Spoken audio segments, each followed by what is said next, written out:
Well, there we are. We had our pal Sean Kemp in studio on Wednesday. We're talking with the Rain Man. We're talking football, of course, getting ready for the Seahawks game against the 49ers.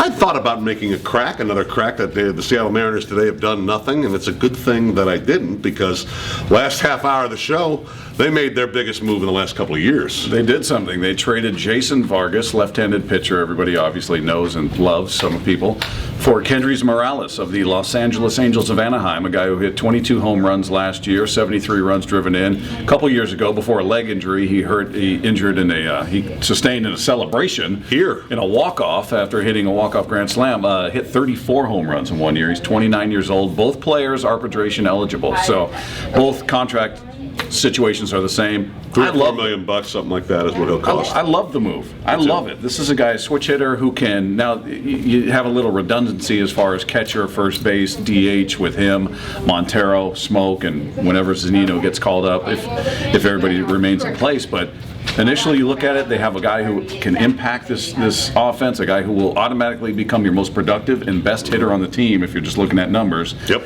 I don't know what's not to love about the move. And even before they reconfigured Safeco Field, he played there 34 games, hit 7 home runs, which is roughly a pace for 30 to 32 home runs at Safeco Field alone. The old Safeco Field. Yeah, the old Safeco Field, over 162 game schedule, and hit 292.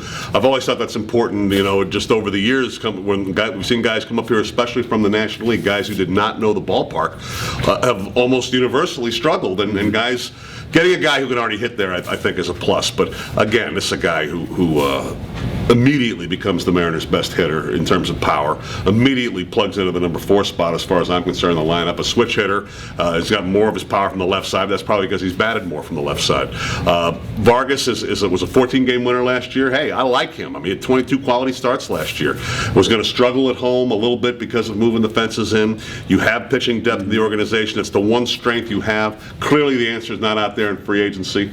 This is better than any free agent that's left out there, in my opinion. Swisher, any of those guys.